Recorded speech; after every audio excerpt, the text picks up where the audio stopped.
Welcome to our channel. Today, we're diving into the enchanting tale of Beauty and the Beast. Beauty and the Beast.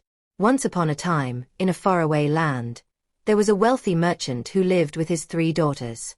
The merchant was a kind and generous man, known far and wide for his honesty in trade. His daughters were all beautiful, but the youngest, named Beauty, was known for her kindness and grace as much as for her outward beauty. Unlike her sisters, who were spoiled and vain, Beauty enjoyed reading and helping with household chores. The family lived in a grand mansion and enjoyed a life of luxury. However, one day, tragedy struck. The merchant's ships, carrying precious goods, were lost at sea in a storm. The family's fortune was gone overnight, and they were forced to sell their mansion and move to a small, humble cottage in the countryside. The merchant's older daughters complained bitterly about their new life, but Beauty adapted with grace and cheerfulness, helping her father with the household work and trying to make the best of their situation. The merchant, heartbroken over his lost fortune, was also deeply touched by Beauty's kindness and selflessness. One day, the merchant received news that one of his ships had miraculously survived and returned to port. Overjoyed, he set off to the city to see if his fortune had been restored. Before leaving, he asked his daughters what gifts they would like him to bring back. The eldest asked for fine dresses and jewels, the second for rare and exotic pets.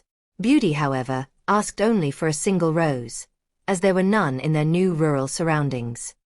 The merchant reached the city and found that, indeed, his ship had returned.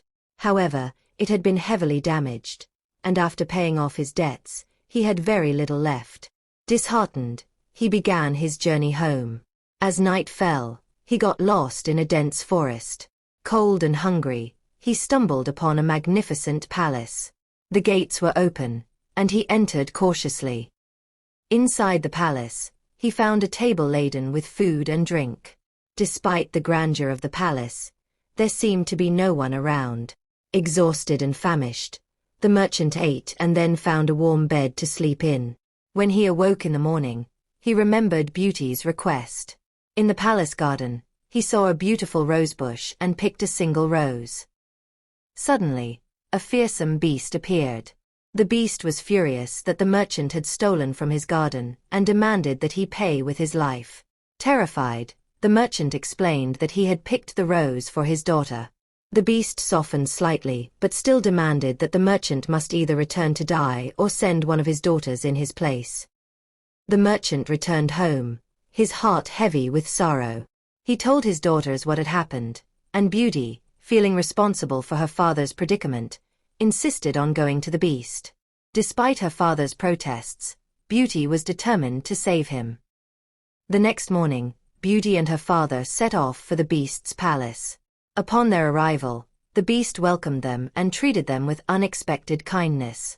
He provided Beauty with a luxurious room and fine clothes. Her days were filled with comfort and beauty, but her nights were lonely and filled with thoughts of her family. Each evening, the beast would join Beauty for dinner, and they would talk for hours. Despite his fearsome appearance, Beauty began to see the kindness and intelligence in the beast. He would ask her to marry him every night, but she always declined, still seeing him as a friend. Over time, Beauty and the beast grew close. She began to look forward to their conversations and to appreciate his company. The beast, in turn, was patient and gentle, never pressing her for more than she was willing to give. One day, Beauty asked if she could visit her family. She missed them terribly and wanted to see them. The beast agreed but made her promise to return in a week. He gave her a magic mirror to see what was happening at the palace and a ring that would bring her back instantly when she was ready to return. Beauty's family was overjoyed to see her. Her sisters, however, were jealous of her fine clothes and apparent happiness. They plotted to keep her with them longer, hoping to anger the beast and bring misfortune upon her. They pretended to be very sad and cried, begging her to stay longer. Moved by their apparent distress, Beauty agreed to stay a few more days. However, as the days passed, she began to have strange dreams about the beast, seeing him lying lifeless and surrounded by roses. She realized she had broken her promise and that the beast might be in danger. She looked into the magic mirror and saw the Beast lying in the garden, apparently dying of a broken heart. In a panic, Beauty used the magic ring to return to the palace. She found the Beast in the garden, exactly as she had seen in her dream. She threw herself at his side, weeping. "Oh, Beast," she cried, "please don't die.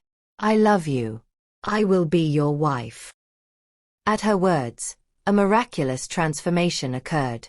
The Beast's grotesque form melted away, and in his place stood a handsome prince. Beauty was astonished. The prince explained that he had been cursed by an enchantress to remain a beast until someone could love him despite his appearance. Beauty's love had broken the spell. Overjoyed, Beauty and the prince were married in a grand celebration. The prince invited her family to live with them in the palace, and they all lived happily ever after.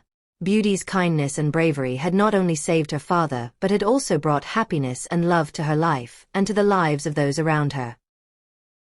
Like, comment, and subscribe for more inspiring stories. See you next time.